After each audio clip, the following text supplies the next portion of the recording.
Hi, my Nunuberries, and welcome back to my channel. I am your lovely host, Sibulele Hamza, and welcome to another video.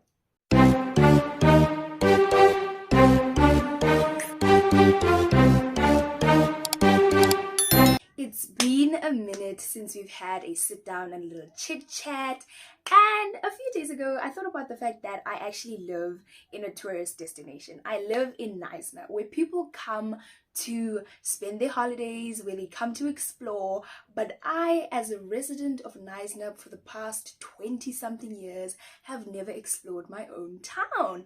So I thought, you know what, I'll save up some coins, and then when I have enough to explore, I'll definitely explore my own town. So with that being said, I did kind of do some research to find out what are the things that you can do in Knysna, and I came up with the top 5 things that I feel like sound quite exciting and that I'd like to share with you today if you are planning on visiting Knysna anytime soon. The first thing that kind of popped up in my research was boat cruises. So Knysna is basically surrounded by water. There's water everywhere, almost. Okay, not everywhere, but there's water. Almost 90% of Knysna is surrounded by water.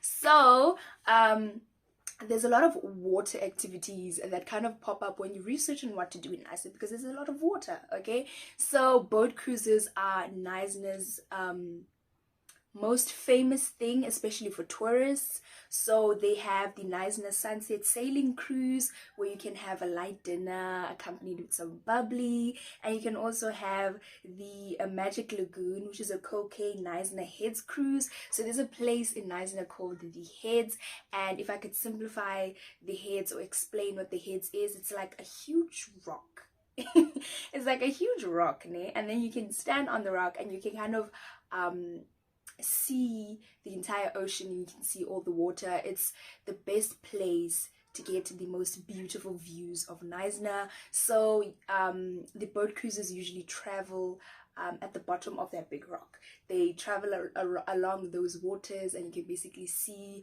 all the rock placements, and they have some beautiful houses that are situated on top of the rocks. It's just beautiful views. So that's basically the first thing you can do in Knysna, boat cruises. And the boat cruises, the prices differ, okay, because what they offer differs. Okay, so they start from 500 and higher, depending on what they offer, depending on whether or not there's dinner, whether there's not dinner, whether there's complimentary drinks, and so on. And then the most famous boat in Knysna is called the John Ben. This is a more affordable option, and an option that most locals usually utilize. I've never been on the John Ben. I've lived in Knysna for 20 something. I've never been on the John Ben, okay? But the John Ben is basically a double-decker floating restaurant that offers daily lagoon cruises to the Knysna Heads and back, okay? It's great for families, and it's basically 350 per person for adults, and then 160 for the ages of 4 to 12. Okay, and I think it's an hour cruise. So basically you guys will have to do more research to kind of find out the different cruises and what they offer.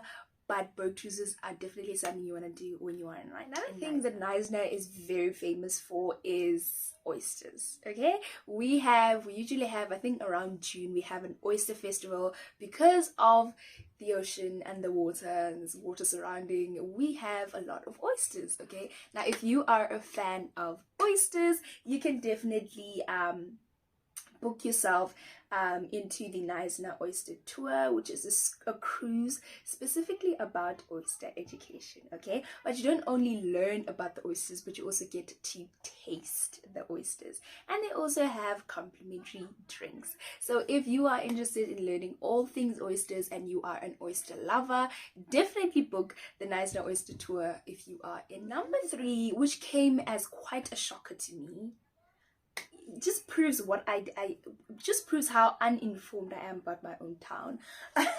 But they have whale and dolphin watching. I said, what?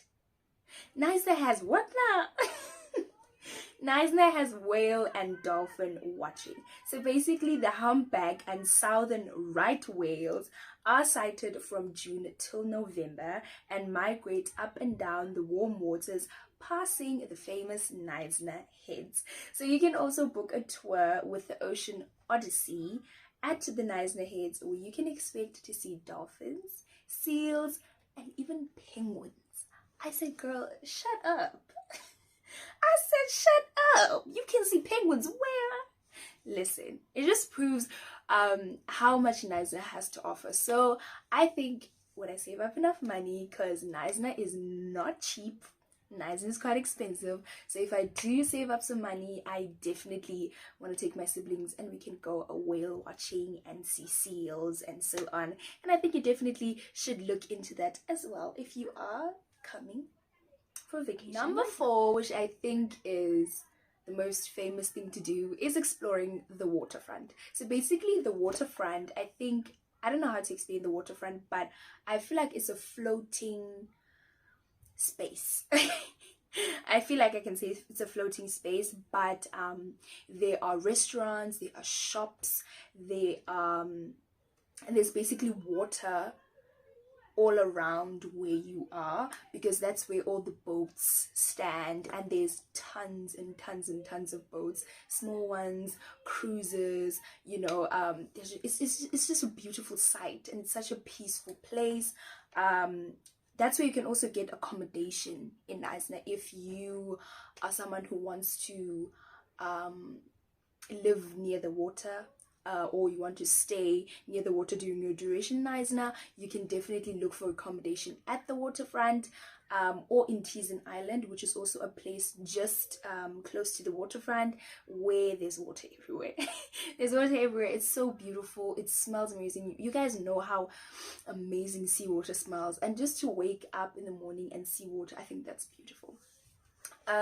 You can shop for homeware, for fashion, and you can also just choose from the multiple restaurants, you know, and go have yourself some dinner. I think you guys should definitely explore the waterfront if you are. The last item on my list, or the last exploration on my list, is the Knysna Elephant Park. If you didn't know, now you know. Knysna has an elephant park, sweetie. Listen. I also found out recently, I think about 2 years ago, I didn't know that we have an elephant park in Knysna. I was like, sorry. It just proves how little I know about my town. How embarrassing.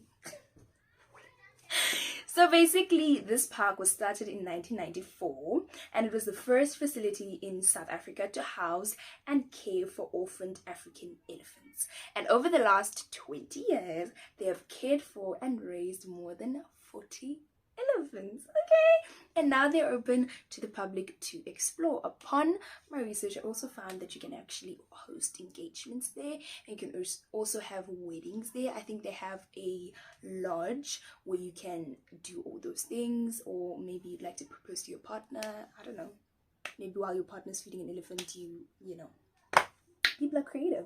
So basically, I found out that there were 2 explorations per day. So I don't know if that means, yeah, it said 2 explorations per day. I'm not sure what that means. Does it mean per group, or does it mean like just 2 explorations per day? So basically, with that being said, they said that pre-booking was incredibly essential. So I will definitely be saving up to go and see elephants, because I think that's so exciting. I would love to feed elephants. I think definitely. I'm not an animal person, but I think elephants are fascinating. Scary, because they're huge, but also incredibly fascinating. So that's something I'll definitely be doing. That's it for today's video, guys. I really do hope you guys enjoyed this video and found it informative. Those were the top 5 things that I thought were incredibly interesting and worth exploring if you are coming to have a vacation in Knysna or stay over for a few days. Now, those are not all the things that Knysna has to offer. They're just the top 5. Knysna has a lot more to offer. It is a small town, but it does have a lot to offer. And even the surrounding places in Knysna, Sedgefield, Plettenberg Bay, also have a lot to offer. The garden route, the whole garden route has a lot to offer. So if you are coming to Knysna, I hope that you can choose something from the activities that I mentioned. Now, I didn't go into detail in terms of prices, but you guys can definitely research those for yourself. But I do hope that what I did say and what I have researched for you guys is helpful. Now, with that being said, don't forget to like, comment, and subscribe, and I'll see you guys in my next video. Bye, my Nunuberries.